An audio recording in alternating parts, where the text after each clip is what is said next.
parte 7 da nossa série de 9 etapas, né? Nós já estamos na 7ª de 9 etapas,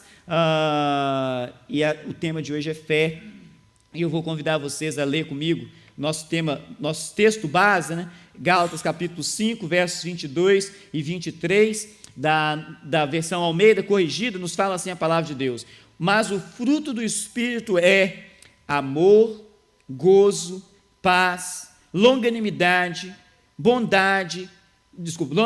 benignidade, bondade, fé, mansidão, temperança. Contra essas coisas não há lei. Eu vou repetir o texto: mas o fruto do Espírito é amor, gozo, paz, longanimidade, benignidade, bondade, fé, mansidão, temperança. Contra essas coisas não há lei. Nossa lista de 9 características, 9 atributos do fruto do Espírito em nós que temos o Espírito Santo do Senhor, amém?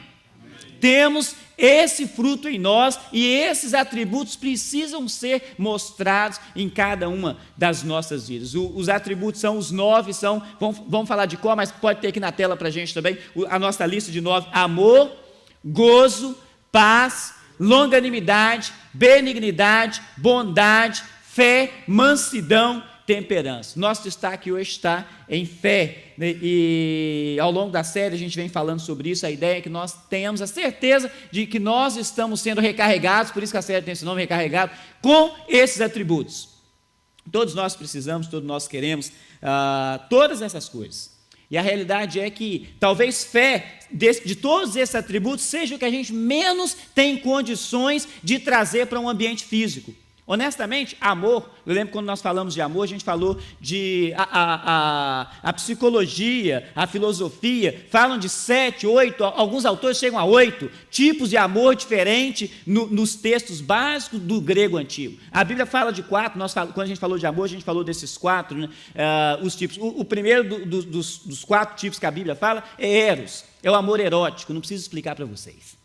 Como é que funciona esse tipo de amor? O segundo que a gente falou, e a Bíblia fala a respeito dele, nós não mencionamos especificamente, porque não é o amor que Paulo está falando aqui em Gálatas, mas é um amor que a gente tem como amor de pai com filho. Storge, o grego chama isso aí. É um amor que você faz absolutamente tudo para aquela pessoa, mas não tem nenhum tipo de relacionamento sexual. Você ama além de... Pais ama os filhos, mesmo quando ainda não nasceram. Basta saber, né, que a mãe está grávida, a mãe já ama aquela coisinha que está ali dentro. O pai já ama aquela coisinha que está ali dentro. E pai que é pai de verdade, não precisa esperar o menino nascer para poder amar. Tem alguns aqui que são maridos de esposas que estão grávidas, e a gente ama quando a esposa está grávida. Isso é storge. O outro fala de filia, é o amor que nós temos uns pelos outros. Amor de amigos. E o que a Bíblia fala, e nesse texto aí, é o que a gente destacou, fala ágape, é o amor de Deus para com a gente. Ama acima de todas as coisas, absolutamente acima de todas as coisas. Nós queremos esse tipo de amor, sim ou não? A gente quer, a gente precisa desse tipo de amor. Mas agora, se eu falar com você, o negócio é o seguinte: aqui você é muito mal amado, não se preocupa não, no céu você vai ser excelentemente amado. Honestamente, eu não estou muito interessado nisso, porque a gente precisa de ser amado, a gente vai ser amado de fato no céu, mas a gente precisa de amar e de ser amado aqui, ou é só eu que preciso disso? Nós precisamos disso, para que a nossa vida seja caracterizada como uma vida que vale a pena, a gente precisa ser bem amado, verdade ou mentira? Verdade, a gente precisa ser bem amado. Então, amor, é fácil a gente pensar e colocar no ambiente físico, porque nós amamos e nós precisamos ser amados. Alegria. Você falar com você, não se importa, você é triste aqui, você está triste aqui, vai ficar triste aqui, mas no céu vai ser tudo maravilha. Honestamente, eu também não estou interessado, porque a gente precisa de alegria aqui, ou é só eu que quero alegria aqui nessa terra? É só eu que busco alegria aqui nessa terra? Nós trabalhamos porque a gente quer ter tempo de alegria, é verdade ou é mentira? Você quer se divertir? Você quer aproveitar bem com a sua família, você quer ir a lugares legais, você quer comer comidas gostosas, você quer ter um tempo de vida que vale a pena, você quer ter alegria, paz. Não, aqui vai ser só guerra, só confusão, mas no céu você vai ter um tempo de paz também. Não estou interessado, não é só eu. Todos nós estamos interessados em ter um tempo de paz. Quem quer voltar para uma casa que quando você chega em casa é um pé de guerra? Ninguém quer. O pessoal fala, o sujeito saiu para a esquina para comprar cigarro, nunca mais voltou e nem fumava. Né? Não, porque ninguém quer voltar para um lugar que é um pé de guerra. Todos nós queremos paz. Todos nós buscamos paz. E a palavra de Deus fala, fruto do Espírito é amor, alegria, paz. Nós falamos de todas essas coisas. Mas quando a gente chega em fé, a gente fala, fé não tem como você colocar aqui no ambiente físico. Tipo assim, fé é só fé do homem em Deus. Eu sempre tive um pouco de dificuldade, né, de colocar dentro desse texto, né, e imaginar dessa forma. Né, fé é simplesmente algo do homem para Deus. Mas é uma coisa curiosa, porque tem a palavra grega, a gente está até que aprende grego aí, né, nesses últimos dias, né, nessa série. Né, a palavra do texto original, que o apóstolo Paulo escreveu, é pistis. Né, a ideia é justamente essa. Aliás, esse tema como fé, talvez essa versão que a gente está lendo da Bíblia usando na nossa série, Almeida Corrigida, seja, se não é a única, uma das únicas versões em português que usa essa expressão do fruto do Espírito como fé. A maioria, se você tem uma Bíblia de papel, ou qualquer outra aí que você tem aí no seu celular, no seu tablet, deve ter como fidelidade.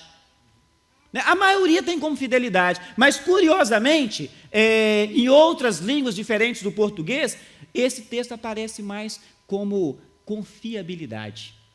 Sabe a ideia de fé daquele tipo do seguinte, não sei na região de vocês, mas na região de onde eu venho no Brasil, o pessoal fala assim, aquele sujeito é um cara que eu boto fé.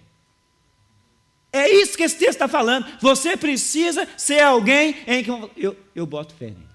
Essa é a ideia de fé nesse texto. Não é a ideia da nossa fé em Deus, da fé que salva. Não é a ideia da fé que transforma, que muda, que transporta montanhas. Não é dessa ideia de fé. É da fé da confiabilidade, da lealdade. É disso que, se você reparar, todos os outros aspectos do fruto do Espírito fala de um relacionamento, né, do homem com o homem. Pode ser até que a gente se espanta, né, quando a gente já está assim, um pouco mais habituado com o estudo da fé e o estudo da vida cristã, e a gente imaginar que está falando aí da fé em Deus. Mas não totalmente, né? A fé que o apóstolo Paulo está falando aqui é dessa confiabilidade. Aliás, a gente vai ler um texto, vou te convidar a ler um outro texto comigo, 2 Timóteo capítulo 2, isso mesmo, 2 Timóteo capítulo 2, verso 1 e verso 2, a palavra de Deus fala assim, portanto, você, meu filho, fortifique-se na graça que há em Cristo Jesus.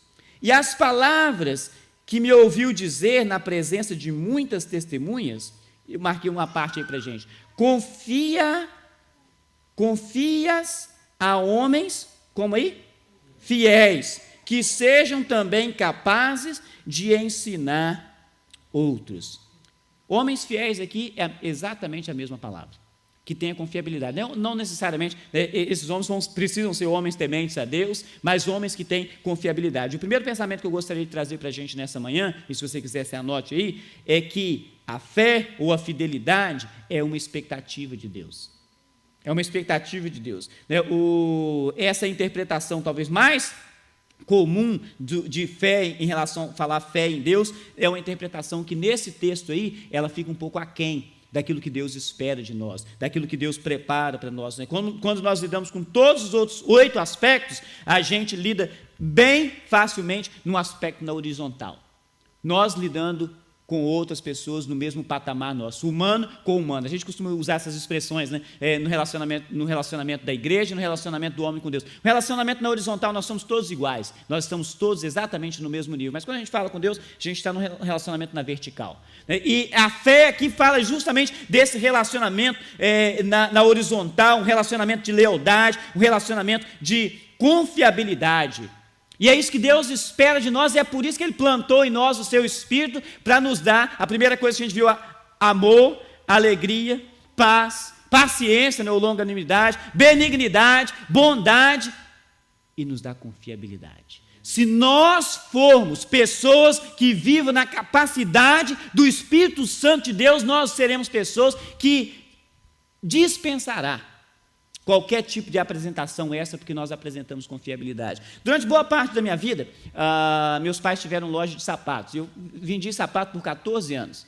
Você sabe o que é lidar com o chulé dos outros, né? 14 anos vendendo sapato. E uma das coisas que a gente descobriu é o seguinte, naquela época no Brasil, hoje mudou a coisa como funciona o crédito, mas não sei se vocês que viveram lá há muito tempo e saíram de lá há muito tempo, lembra daquela época que a gente usava o tal do crediário? Né? E os caras compravam, não tinha financeira, né? Era o crediário que as pessoas pegavam. Vou atender uma ligação telefônica aqui. As pessoas iam lá, abriam aquela ficha e faziam os negócios, e de vez em quando as pessoas sabiam que a gente era crente. Meus pais eram líderes nas igrejas, e de vez em quando chegava lá e falava: eu sou fulano de tal, sou de tal lugar, sou de igreja tal, sou crente. E você abria a ficha, né, baseado naquela confiabilidade, né? Os maiores prejuízos. Os maiores prejuízos. Daí a pouco, quando chegava: eu sou fulano de tal, eu sou crente. Eu falava: vamos passar esse negócio de crediário para outras pessoas fazer. E quando o argumento for: eu sou crente, você fala: não, deixa eu consultar o SPC primeiro. Ver como é que está a sua confiabilidade. Porque, infelizmente, a realidade cristã não é essa. Tem um pastor famoso no Brasil, ele conta a história que ele estava no banco, tentando abrir um cartão de crédito, e a pessoa do banco já tinha, depois de um bom bate-papo com ele, falou: não, e roda para lá, roda para cá, não conseguiam checar o crédito dele. Ela falou: não, mas você já bateu tanto papo, você já mostrou tanta coisa, eu vou fazer isso para você mesmo antes de checar essas informações. Ele dizer que pensou assim: não, eu vou falar com ela: não, você pode confiar, eu sou pastor. Eu falei: melhor não. Melhor. Confiabilidade. O ser humano precisa ser um ser humano que exibe confiabilidade. Nós precisamos ser confiáveis. Nós precisamos confiar uns nos outros. Deus tem a expectativa de que você seja Deus para o mundo. Porque você pode confiar em Deus? Você pode confiar em Deus? Amém? Você pode confiar em Deus? Amém. Você pode confiar em Deus. Não importa qual seja a circunstância, você pode confiar em Deus, que Deus age no seu melhor interesse. Agora, eu como ser humano, eu sempre ajo no seu melhor interesse? Né? Eu sempre ajo no seu melhor interesse? Não, você pode agir talvez no meu melhor interesse. Mas Deus plantou o Espírito dele em nós, porque Ele quer que nós sejamos pessoas confiáveis. Que quando você faz um negócio com alguém, que a expectativa seja que o negócio, o pessoal fala: não existe negócio que é bom para dois, né? É bom só para alguém, não existe negócio que é bom para dois, mas a gente precisa viver além dos padrões humanos. Confia a homens fiéis, o texto que a gente leu, que sejam também capazes de ensinar a outro. Uma outra confiabilidade que Deus espera de nós, e talvez seja a melhor parte para a gente poder pensar nessa manhã. Aquilo que você tem recebido de Deus, como que você compartilha? Qual a confiabilidade você apresenta naquilo que você recebeu de Deus, naquilo que você tem de Deus? O apóstolo Paulo falando aí para Timóteo: o que você recebeu, com testemunho de muita gente, muitas pessoas, confias a homens fiéis que sejam capazes de repassar para outras pessoas. As pessoas podem depender de você. São afirmações que a gente poderia dizer para nós mesmos. Eu poderia dizer para mim mesmo: as pessoas podem depender de mim. As pessoas podem depender de você. Essa é a expectativa de Deus, que as pessoas possam depender de você. Se juntar todas as outras características do fruto do Espírito, você é alguém que transmite amor, que vive amor. E é um pensamento para nós, porque nós confessamos a Jesus, ou se nós confessamos a Jesus como Salvador da nossa vida, a gente tem o Espírito Santo de Deus. Aleluia. Né? Aleluia. Nós temos o Espírito Santo de Deus. Se temos o Espírito Santo de Deus, o fruto do Espírito Santo precisa ser manifestado em cada uma das nossas vidas. E se nós somos Jesus, se nós temos o Espírito Santo de Deus, nós somos alguém que é transbordante em amor. Amém? Amém. Mas essa é sempre a realidade? Não, Senhor. Pega aqueles jump caves ali de Deus, né? E me recarrega, porque eu preciso ser essa pessoa que viva amor, que transborde amor, porque Deus é amor. A essência de Deus é amor. Deus é amor. E Ele te planta o Espírito Santo dentro de você, porque Ele quer que você seja amor. Ele quer que você seja alegria. As pessoas podem depender de você, porque você é uma pessoa em quem eu boto fé. Eu sou uma pessoa em quem eu boto fé. Outra coisa, as pessoas não só depender de você, mas confiar em você no ponto de vista que aquilo que você tem recebido de Deus, você transmite com confiabilidade. Fala do amor, isso também fala do perdão que a gente recebe de Deus. Talvez uma das coisas mais complicadas para o ser humano é oferecer perdão. Eu gosto de dizer e gosto de pensar de uma forma, não simplesmente para os outros, eu gosto de pensar para mim mesmo. Porque nós todos, uma hora ou outra, a gente precisa ser perdoado, nós todos, uma hora ou outra, a gente precisa de oferecer perdão. Verdade ou isso só acontece comigo? Essa é a realidade para nós todos. Mas como é que a gente perdoa? Como que a gente oferece perdão? Porque a gente recebeu isso aí. Aí, volta no texto, o apóstolo Paulo falando que o que você recebeu, você transmite para pessoas que tenham capacidade de ensinar para outros. Eu recebi perdão, eu ensino perdão. Como é que a gente ensina perdão? Perdoando. Perdoando. Talvez uma das orações mais famosas que nós temos em toda a história escrita é uma oração que acabou sendo apelidada como oração de São Francisco de Assis. Isso tudo por causa de um jornal que saiu na época onde a oração foi publicada, e alguém recortou, no verso da oração tinha um desenho de São Francisco de Assis, aí foi como apelidado como oração de São Francisco de Assis. Mas é uma oração talvez que nós precisamos fazer todo dia, que é perdoando que você é perdoado. Essa é a realidade. É assim que a gente ensina perdão, perdoando. É assim que a gente aprende perdão, perdoando. Fala do amor, fala de perdão, mas fala também dos benefícios que eu recebo de Deus. Todos os benefícios que eu recebo de Deus. Qual a confiabilidade que eu apresento em passá-los para frente? Isso fala de diversas coisas, fala das nossas finanças. Agora há pouco nós ofertamos ao Senhor. Qual a confiabilidade que você ofertou ao Senhor? É uma coisa bonita, aqui na igreja a gente fala isso e é assim que a gente funciona. Ninguém é obrigado a ofertar, mas a palavra de Deus fala, você precisa ofertar com um coração generoso. Que tipo de generosidade eu apresento na minha oferta para o Senhor, naquilo que eu dou para o Senhor? A começar comigo mesmo, depois passando pelas minhas finanças, aquilo que nós temos, aquilo que nós, entre aspas, somos. Qual a confiabilidade? Quanto que eu faço para mim mesmo? Eu seguro para mim, eu vou segurar para mim, se sobrar alguma coisa eu faço para Deus. A gente faz isso com o nosso tempo, a gente faz isso com as nossas finanças, a gente faz isso com os nossos talentos, a gente faz isso com absolutamente tudo que a gente tem.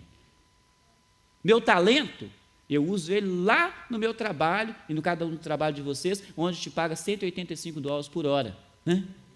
Né? Você usa o seu talento lá, mas aquele mesmo talento a gente não usa na obra de Deus. Mas é um talento que Deus te deu para você ser responsável com aquilo que você recebeu de Deus, você apresentar confiabilidade, para você demonstrar para outras pessoas. Agora, se eu fizer isso, pode ser que eu vou entusiasmar alguém a fazer a mesma coisa. Se eu apresentar confiabilidade naquilo que é o talento que Deus me deu, naquilo que é a capacidade que Deus me deu, o que você recebeu, transmita a homens fiéis. É esse tipo de fé que Deus está falando aqui, que Ele plantou o Espírito dele em nós, para que nós sejamos pessoas de fé, para que nós sejamos pessoas que apresentam confiabilidade. Gente, eu vou falar isso aqui talvez mais umas 4 vezes, para vocês poderem ir para casa lembrando disso. Isso é o que Deus fala comigo. Isso é o que Deus fala comigo. Sabe por quê? Porque eu me faço perguntas o tempo inteiro, Senhor, como eu posso ser melhor? E o dia que eu estava me fazendo essa pergunta, como eu posso ser melhor, o Senhor falou comigo, qual o seu grau de confiabilidade naquilo que você recebe de mim? Eu falei, eu preciso ser recarregado. Eu falei, então fala isso. Eu preciso ser recarregado, porque a gente encolhe, nós encolhemos coisas. Não se iluda, você vai fracassar. Essa é a realidade, você vai fracassar. Mas sendo confiável, quando você fracassar, você já terá transmitido a fidelidade de Deus para outras pessoas. Por exemplo, eu gosto de falar isso.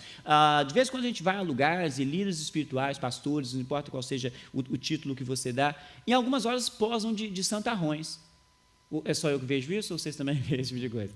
A maior dificuldade que tem é alguém se apresentar e dizer o seguinte, eu passo as mesmas dificuldades que você passa, eu enfrento as mesmas tentações que você enfrenta, eu sofro os mesmos fracassos que você sofre. Mas, normalmente, nas igrejas, principalmente, os líderes olham de cima para baixo. Né? Você sofre essas dificuldades aí, eu vivo num patamar completamente, minha intimidade com Deus é completamente diferente. Eu vivo num ambiente, Deus me trata com uma dose extra de graça. Não, nós sofremos as mesmas dificuldades, eu tenho os mesmos problemas, nós somos feitos do mesmo vaso de barro, sou passível das mesmas falhas que você é. Mas se eu te falo isso, a hora que eu lidar com você, talvez com grosseria, da forma como você não gostaria que fosse, nem eu gostaria que fosse, mas você lida com alguém com grosseria de vez em quando?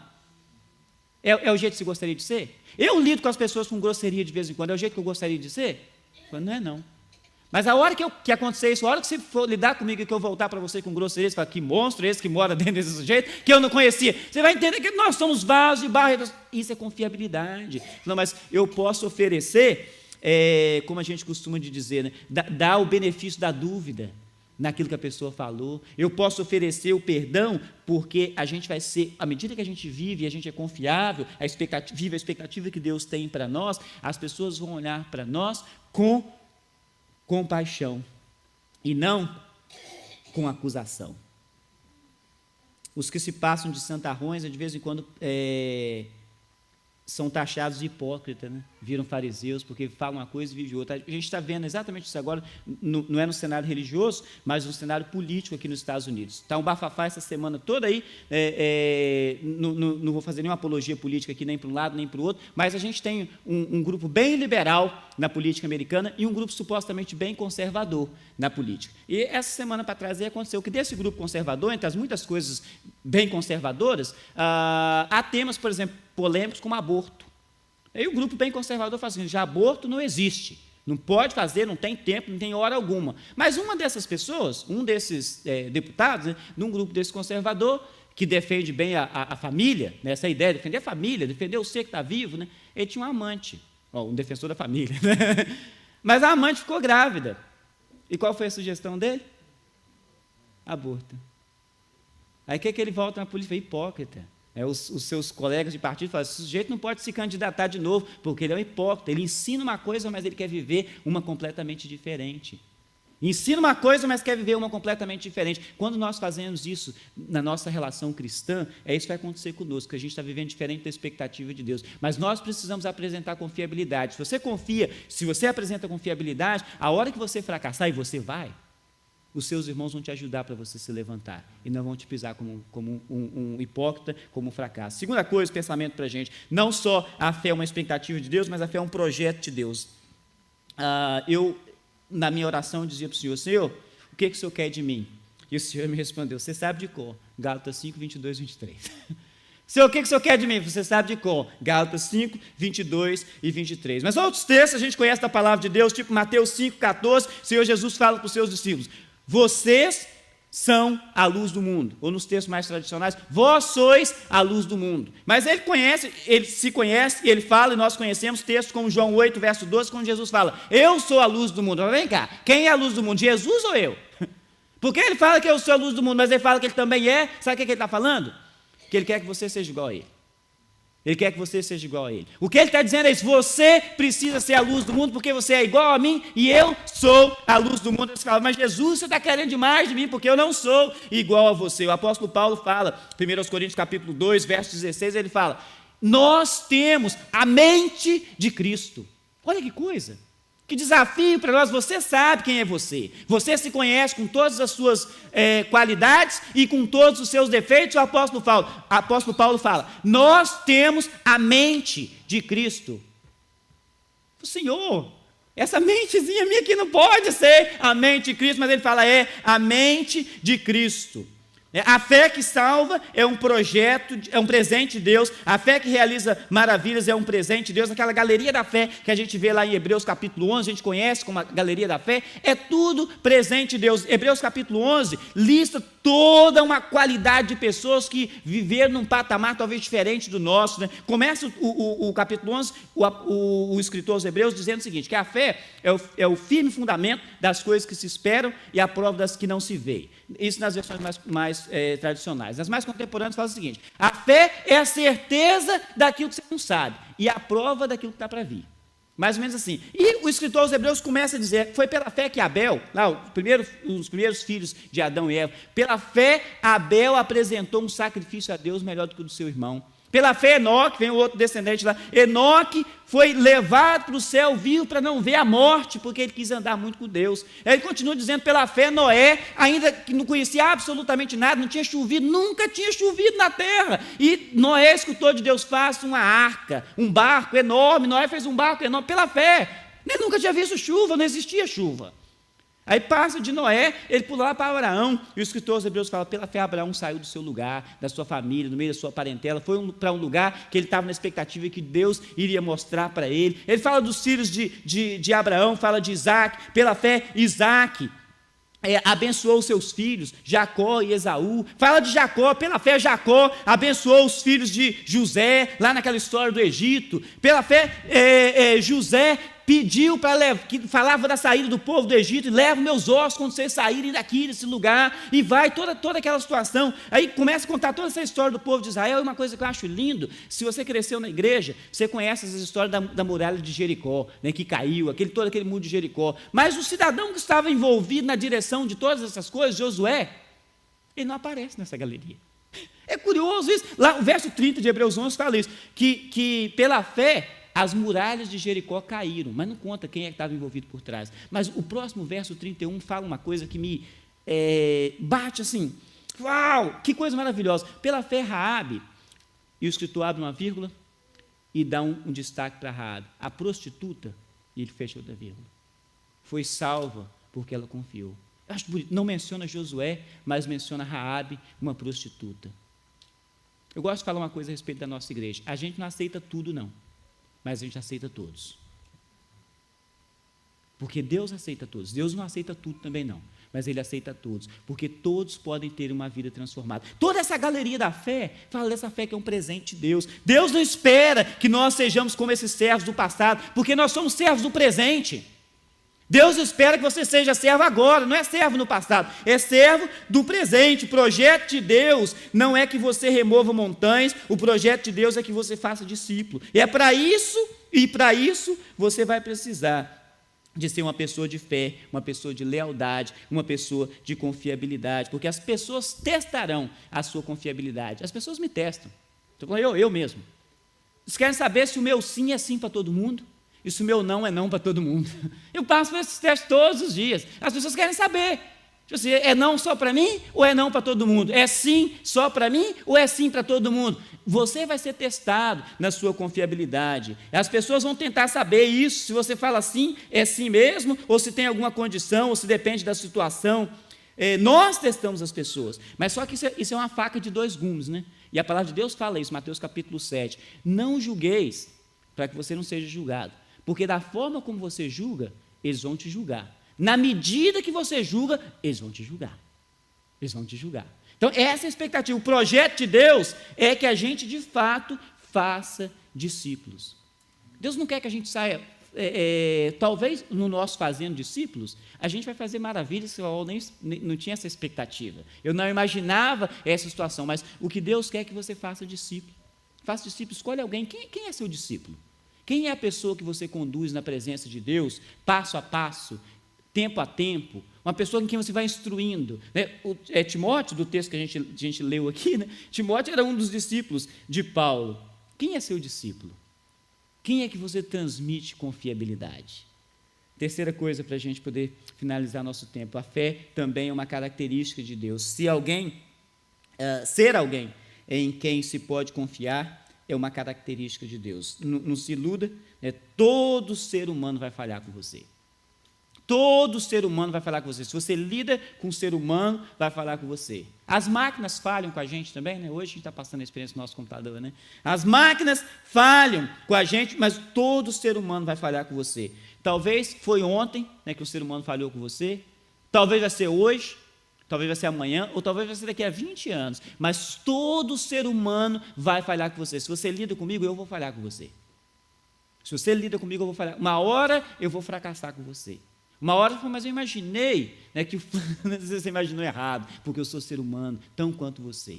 Você imaginou errado. Mas repetindo o nosso texto, só para eu poder, eu gosto de dizer o seguinte, existe uma coisa que a gente fala, que é o modelo batista de pregação.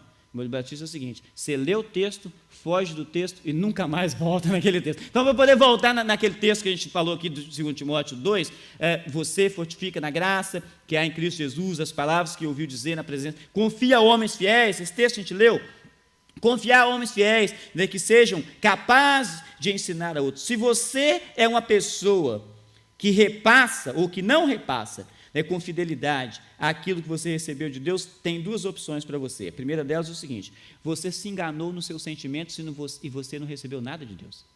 Se você não repassa aquilo que você aprendeu de Deus, você se enganou nos seus sentimentos e você não recebeu nada de Deus.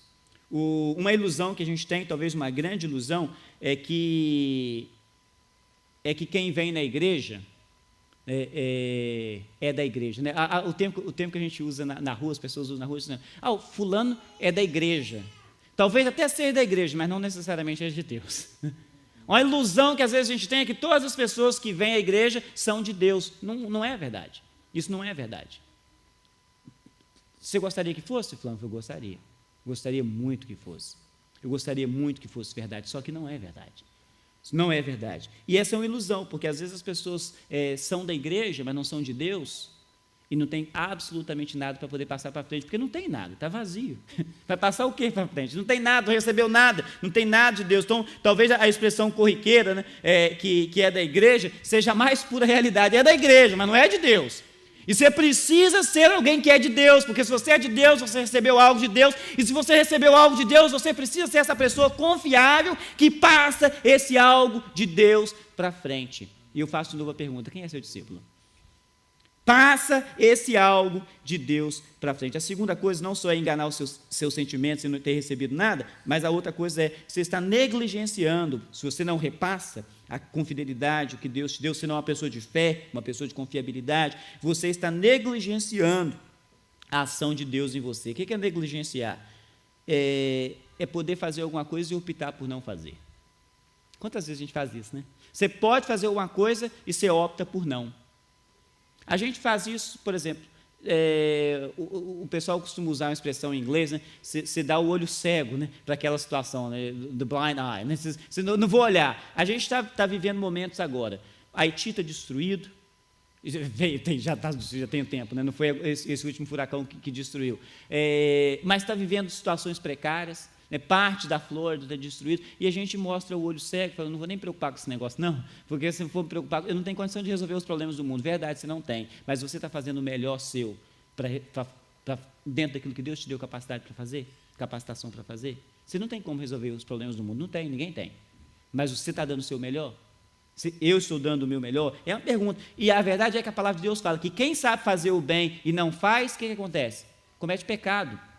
Se você sabe fazer uma coisa e não faz, comete pecado. A gente sonega o nosso dinheiro para a obra de Deus, a gente sonega o nosso talento, a gente sonega os nossos esforços. Isso é negligenciar a ação de Deus em nós. Eu vou deixar aqui de lado a ideia da autoajuda e dizer que você precisa ser confiável, né, ao ponto do seu vizinho deixar a chave da casa com você. Mas eu vou falar um pouco mais profundo e dizer o seguinte: que Deus te confiou uma tarefa na vida que só você pode fazer. Só você pode fazer. E quão confiável é você em fazer essa tarefa? Não ter recebido ou estar negligenciando aquilo que recebeu de Deus, todas as duas coisas são tão perigosas quanto. Tão perigosas quanto. Uma frase talvez assim, bem apostólica, né? E que precisa ser talvez uma dinâmica de vida. Vocês vão lembrar de diversos textos da palavra de Deus. Se vocês não lembrar, as crianças que falam o versículo de qualquer, vão lembrar, que eles estão lembrando o texto da palavra de Deus. Mas um texto que a gente vê praticamente em todas as cartas apostólicas. O que eu recebi do Senhor, eu também vos ensinei. O que eu recebi do Senhor, eu vos ensinei. O que você recebeu do Senhor, você tem repassado? Isso é ser confiabilidade. Isso é ser uma pessoa de confiabilidade. É confiável, uma pessoa de fé. A resposta que eu cheguei para mim mesmo, diante dessa mesma pergunta que eu me fiz, foi o seguinte: Senhor, me recarregue. Me recarregue. Porque eu preciso ser recarregado. Eu preciso ser dia a dia alguém que repassa com fidelidade aquilo que eu recebi do Senhor. Talvez seja essa a melhor ação para a gente poder fazer nessa manhã. É a gente dizer: Senhor, eu preciso ser recarregado, porque eu preciso ser dia a dia uma pessoa que passa com fidelidade aquilo que eu recebi do Senhor. Amém? Amém? Eu espero que Deus tenha falado no seu coração nessa manhã. Amém? Vamos ficar de pé.